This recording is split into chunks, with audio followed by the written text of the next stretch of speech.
போட்டோவில் உள்ள அந்த இளைஞன் ஜோவை பார்த்து கண்ணை சிமிட்டியதும் ஜோ அதிர்ச்சியில் பின்னோக்கி நகர்ந்து கட்டிலில் மோதியபடியே நின்றாள்.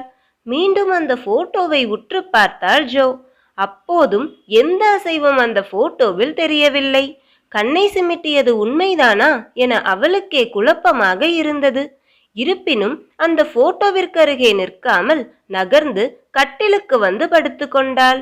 எதற்கும் இன்னொரு முறை பார்க்கலாம் என போட்டோவை கட்டிலில் படுத்தபடியே பார்த்தாள் ஜோ. எந்த மாற்றமும் இல்லாமல் அப்படியேதான் இருந்தது. ச தேவையே இல்லாம நாமளே பயந்துக்கிறோம் என நினைத்தவள் கண்ணை மூடி படுத்தாள். சிறிது நேரத்தில் தூங்கியும் போனாள். தூங்கிக் கொண்டிருந்த ஜோவின் அறையில் ஏதோ சத்தம் கேட்கவே தூக்கம் கலைந்தாள். ஆனால் எழுந்திருக்காமல் அப்படியே படுத்தபடி என்ன சத்தம் என சுற்றிலும் பார்த்தாள். சத்தம் ஜன்னல் தட் தட் என காத்துக்கு அடித்து கொண்டதால் வருகிறதென அறிந்த ஜோ ச என சலித்து கொண்டாள். ஜன்னலை சாத்த எந்திரிக்கலாமா என நினைத்த ஜோவிற்கு அவளது சோம்பேறித்தனம் இடம் கொடுக்கவில்லை. சத்தம் கேட்டா என்ன, பரவாயில்ல என நினைத்த ஜோ மீண்டும் கண்ணை மூடி தூங்க முயன்றாள். ஆனால் ஜன்னல்கள் மேலும் மேலும் அடித்து கொள்ளும் சத்தத்துடன் இடி சத்தமும் சேர்ந்து கொள்ள சலித்து கொண்டே எழுந்து ஜன்னலை சாத்த சென்றாள். ஜன்னலை மூட போன ஜோவுக்கு அப்போது அவளது வீடு தெரிந்தது. ஜோ தன் வீடு ஜன்னலில் தெரிந்ததும் ஆர்வக்கோளாறில் தன் வீட்டை ஜன்னலுக்கருகே நின்றபடியே பார்க்க தொடங்கினாள்.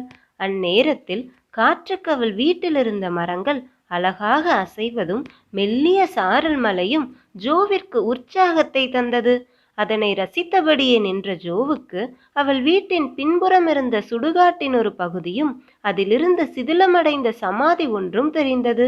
உடனே சமாதியை பார்ப்பதை மட்டும் தவிர்த்தபடி மரங்கள் அசைவதை மீண்டும் பார்க்க தொடங்கினாள் ஜோ. ஆனால் அவளது பார்வை எதர்ச்சியாக சமாதியை நோக்கி போக சமாதியில் ஏதோ அசைவது அவளுக்கு தெரிந்தது. சமாதியில் ஏதோ அசைவது தெரிந்ததும் ஜோ பதட்டமாக அது என்ன என பார்க்க தொடங்கினாள்.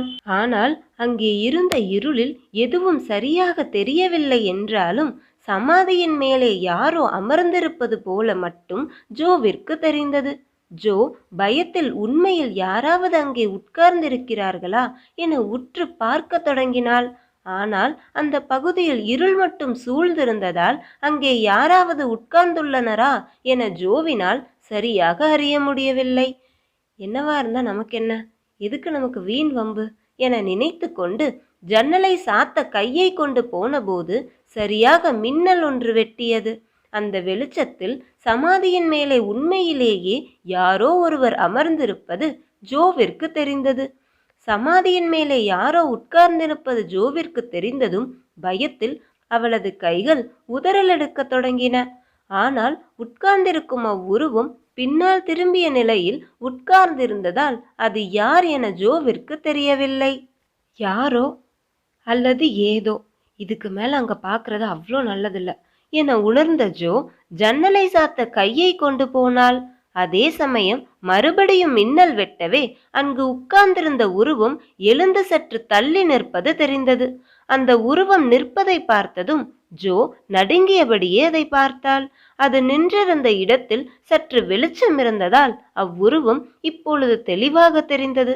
ஆனால் இப்பொழுதும் அந்த உருவம் திரும்பிதான் நின்றது.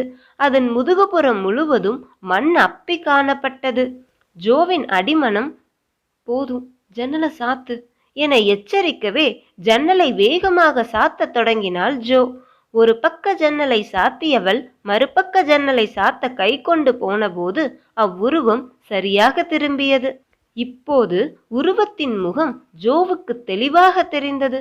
அதன் முகத்தில் கண்கள் இருக்க வேண்டிய இடத்தில் வெறும் குழிகள் மட்டுமே இருக்க, அதன் பற்கள் வெளியே கோரமாக நீட்டி கொண்டிருக்க, அதன் முகம் மற்றும் உடலின் பெரும்பாலான பகுதிகள் மண்ணப்பி இருக்க, அது அழுகிய நிலையில் இருந்த பிணம் என்பது ஜோவிற்கு புரிந்தது. ஜோ மறுபக்க ஜன்னலை சாத்தாமல் அதிர்ச்சியில் வாயை பிளந்தபடியே பின்னோக்கி நகர்ந்தாள். சமாதியில் புதைக்கப்பட்டிருந்த பிணம்தான் எழுந்து நிற்கிறது என்பது தெரிந்ததும் ஜோவின் உடல் முழுவதும் ஒருவித பயத்தில் நடுங்க தொடங்கியது. நடுங்கியபடியே மறுபக்க ஜன்னலை சாத்த கையை கொண்டு போனாள் ஜோ. அதே சமயம் அங்கு நின்றிருந்த அது ஜோவை திரும்பி பார்த்தது. அது ஜோவை பார்த்ததும் தலையை வேண்டாம் என்பது போல ஆட்டியது. அது தன்னை பார்த்து விட்டது என தெரிந்ததும் ஜோ பயத்தில் ஜன்னலை வேகமாக சாத்தினாள்.